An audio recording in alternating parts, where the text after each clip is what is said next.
पांडव जैसे लोग कहते हैं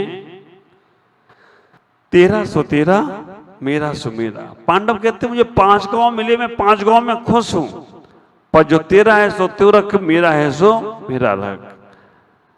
लेकिन राम जैसे लोग कहते हैं, राम जैसी प्रवृत्ति के लोग कहते हैं तेरा सो तेरा। भरत तेरा राज तो है सो है, मेरा भी राज तेरा, तेरा सो तेरा मेरा भी तेरा। इतनी उदारता अगर आपके अंदर आ जाए तो समझ के रखना कि आप भगवान राम की प्रवृत्ति के लोग हैं और आपका कभी कोई बुरा नहीं कर सकता, आप ख्याल करो। लेकिन भगवान महावीर इससे बड़ी बात कहते हैं, ना तेरा ना मेरा, ये दुनिया रैन बसेरा है, कब आंख मुदेगी और कब हमें जाना पड़ जाए तो कोई भरोसे की बात नहीं है। हमें इससे ही समझ में आना चाहिए, इस संसार में जो हमने घर मकान बनाए हैं, जो हमने अपने जीवन की व्यवस्थाएं बनाई हैं, वो व्यवस्थाएं कितनी तुम्हारे साथ जाने वाली हैं।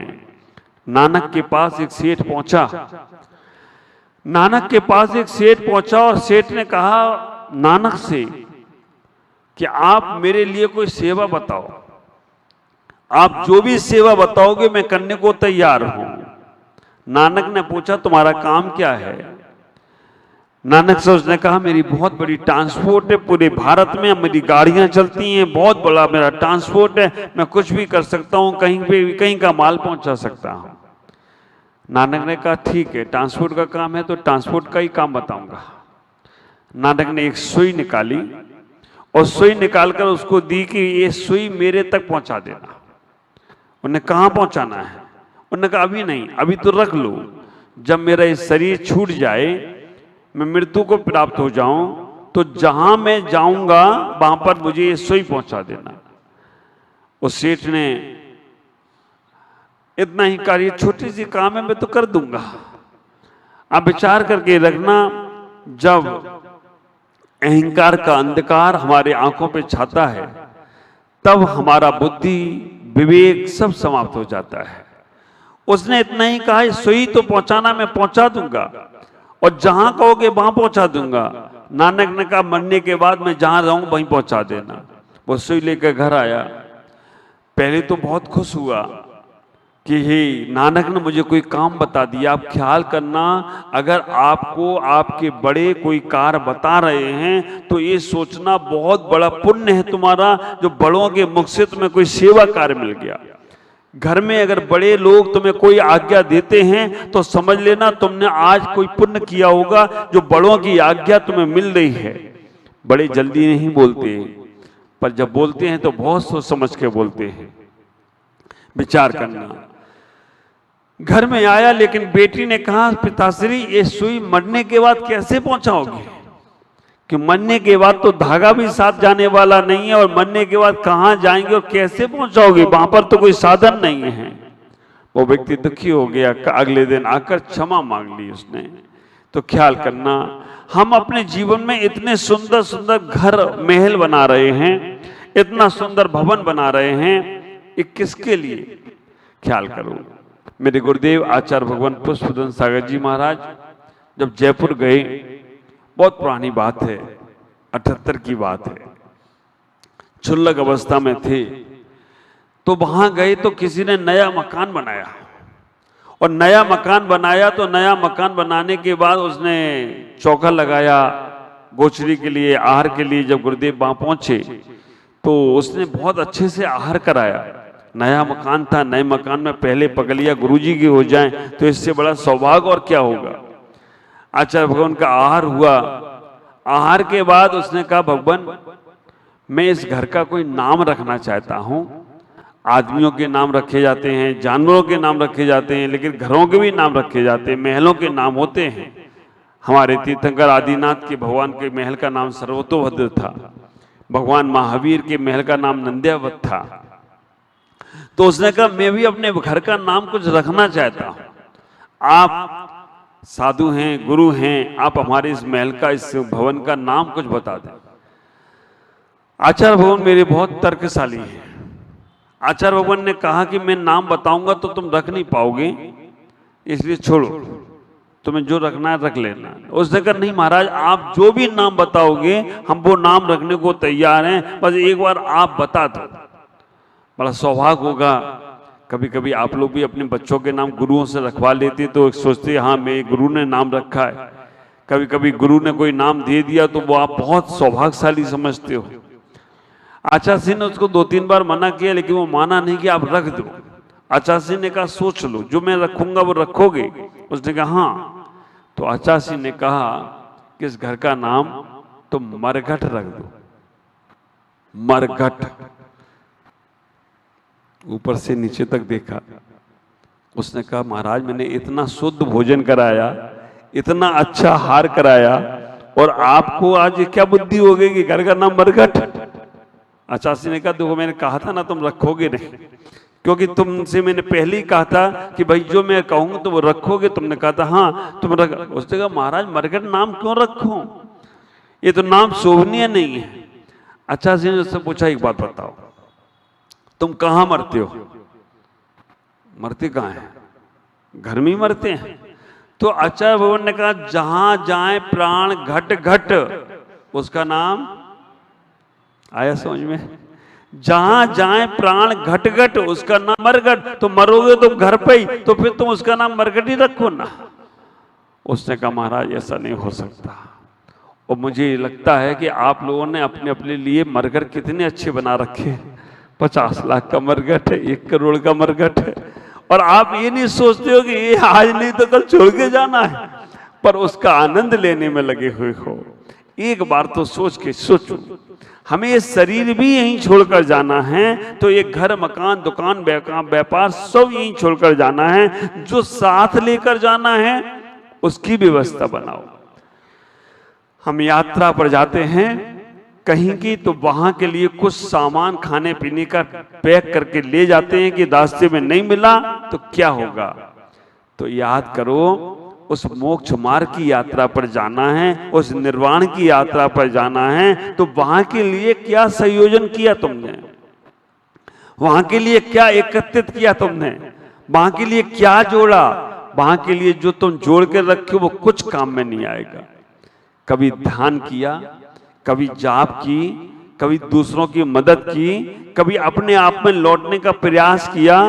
अगर आप अपने आप में लौटने का प्रयास नहीं कर रहे हो, अगर आप अपने जीवन में अच्छे कर्म नहीं कर रहे हो, आप अपने जीवन में बुरे कर्मों से नहीं बच रहे हो, ख्याल करना कई कोटेशन इतने अच्छे मिलते हैं जिनको पढ़ने से प्रेरणा मिलती है। एक बहुत सुंदर कोटेशन मैंने पढ़ा था, पेंसिल बनकर अगर अच्छा ना लिख पाओ तो कोई बात नहीं, पेंसिल बनकर अगर अच्छा ना लिख पाओ तो कोई बात नहीं, रबड़ बनकर बुराइयां मिटाना शुरू कर दो तो भी तुम्हारा कल्याण हो जाए तो कोई आश्चर्य की बात नहीं है। हम अपने जीवन में अच्छा ना कर पाए तो कोई बात नहीं, लेकिन हम अपने जीवन में बुराइयां कम करते चले जाएं तो भी हमारा कल्याण होगा।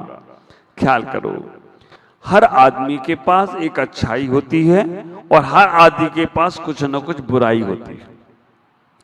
जितने भी लोग संसार में हैं कोई ना कोई अच्छाई भी है और कोई ना कोई बुराई भी है। देखने वाले का नजरिया क्या है। हर घर में दरवाजा भी होता है और हर घर में एक नाली भी होती है। आप विचार करना, दरवाजे पे दृष्टि है तो पार हो जाओगे और नाली पे दृष्टि है तो गंदगी में फंसे रहोगे। देखा जाए तो हर आदमी में अच्छाई है। उस हिंसक पशु शेर में भी अच्छाई है कि उन्हीं दांतों से जो आदमी को मारकर खाता है, मांस पशुओं को मार के खाता है, वो ही शेर अपने बच्चे को इसी मुख से उठाता है और उसे कष्ट ना हो जाए इतना उसे ख्याल देता है। इस मामले में वो शेर भी अहिंसक है।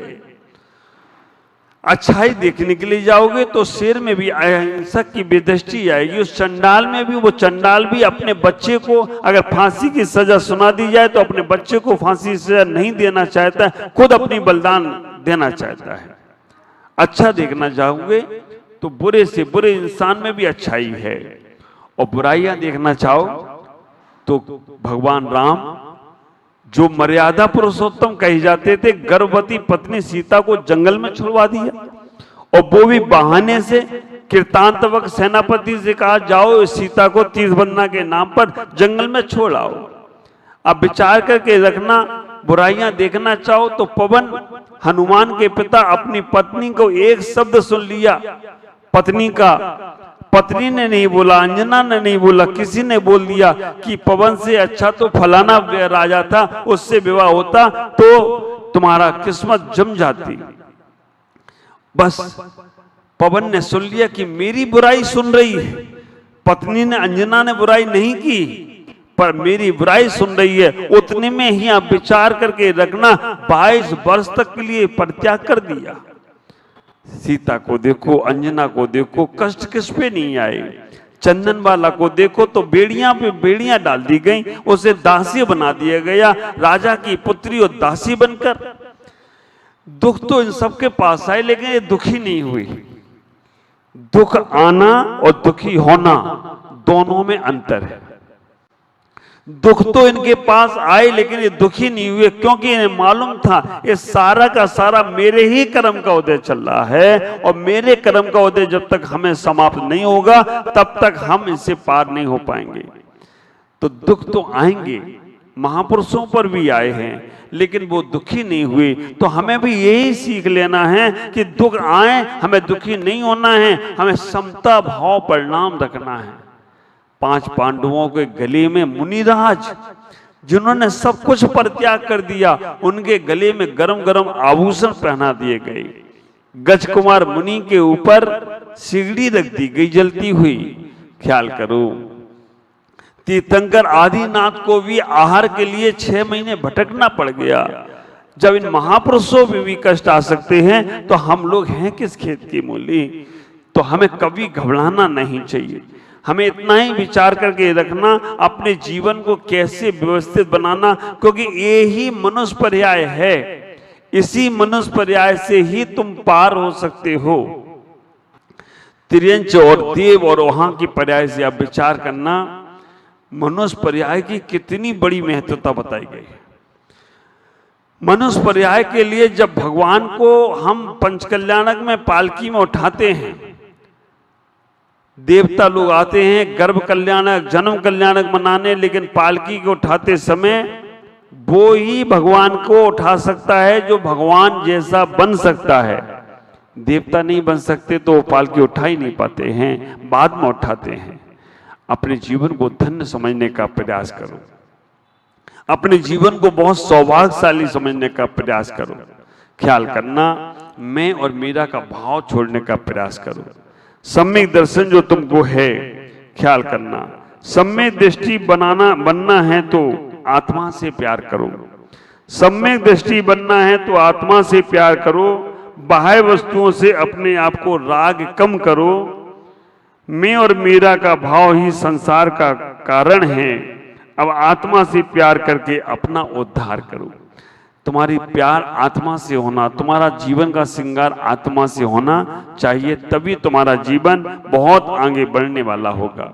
आप ख्याल करो, हमारी सारी व्यवस्थाएं, संसार की व्यवस्थाएं हमने इतनी ज्यादा बना रखी हैं कि हमें लगता है कि इनमें सुख मिलेगा। ख्याल करो, एसी चल रही है, बंद हो गई, क्या लगता है कि अब कैसे जी पाएंगे? चल रही है तब भी जी रहे हो, नहीं चलेगी तो भी जी रहे हो। मोबाइल है, बात करते करते अचानक, और आजकल जितना भौतिक सामग्रियां आई हैं ना, ये सब हमको आलसी और प्रमादी बना रही हैं। जितने हमारे पाश्चात्य संस्कृति के साधन आए, पहले आदमी भेद विज्ञान में जीता था और आज विज्ञान में जीता है। पहले आदमी आवश्यकता में जीता था, आज का आदमी आविष्कार में जी रहा है। पहले का आदमी तन की व्यवस्थाओं में जीता था, आज की आदमी मन की व्यवस्था में जीता था। तुम अपने मन को इतना पवित्र बनाओ, हमेशा सकारात्मक, बुरा में भी अच्छा सोचने की कला। सम्यक दृष्टि कौन? मेरी सोच से जो बुराई में भी अच्छाई खोज लेता है वो सम्यक दृष्टि है, और जो अच्छाई में भी बुराई खोज ले वो मिथ्या दृष्टि है। हमें इतना ही ख्याल करके रखना, हमें शिकायत की बीमारी से बचना है और धन्यवाद की प्रार्थना करना है। एक अंतिम उदाहरण देकर मैं अपनी बात पूरी कर रहा हूं। सबसे बड़ी बीमारी अगर कोई है किसी के पास तो शिकायत।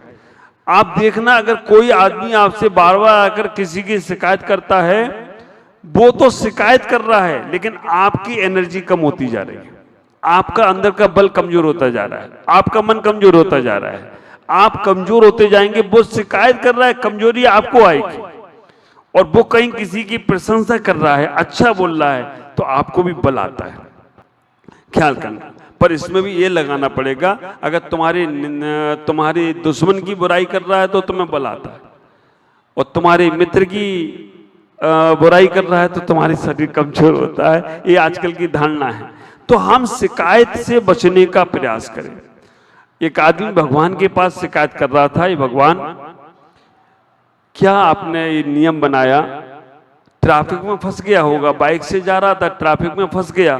ट्रैफिक में फंस इसलिए गया कि गाय भैंस सामने से जा रही थी, बहुत सारी गाय भैंस बकरियां। अब वो ट्रैफिक जाम हो गया। ट्रैफिक जाम हो गया तो भगवान से कह रहा था, भगवान इन गाय भैंस को बकरियों को भी पंख लगा देते तो ये भी ऊपर से उड़ के निकल जाती, कम से कम ट्रैफिक जाम तो नहीं होता। जब पक्षियों को लगाया तो इनको ही लगा देते। शिकायत कर ही रहा था, तभी देखा कि ऊपर से एक पक्षी ने उसके ऊपर बीट कर दिया। तब जैसे ही उसने सर पे हाथ फेरा, उसने ये क्या हुआ, उसने तुरंत भगवान को धन्यवाद दिया, भगवान आपने ठीक किया। अगर गाय भैंस ऊपर उड़ रही होती तो मेरा इस सर का क्या होता। अभी वो ऊपर से कर दे तो कुछ भी गड़बड़ हो जाता। आपने जो किया बिल्कुल सही किया। ख्याल करके रखना, वो प्रकृति के नियम जो हैं बिल्कुल सही हैं। हमें शिकायत नहीं करना है, धन्यवाद देना है। और धन्यवाद देना शुरू कर दोगे तो हर जगह से खुशियां मिलेंगी। और शिकायत करोगे तो हमारी एनर्जी कम होती चली जाएगी। नकारात्मक नहीं, सकारात्मक बने, जिससे आपका जीवन मंगल में हो। ओम नमः। जय गुरुदेव।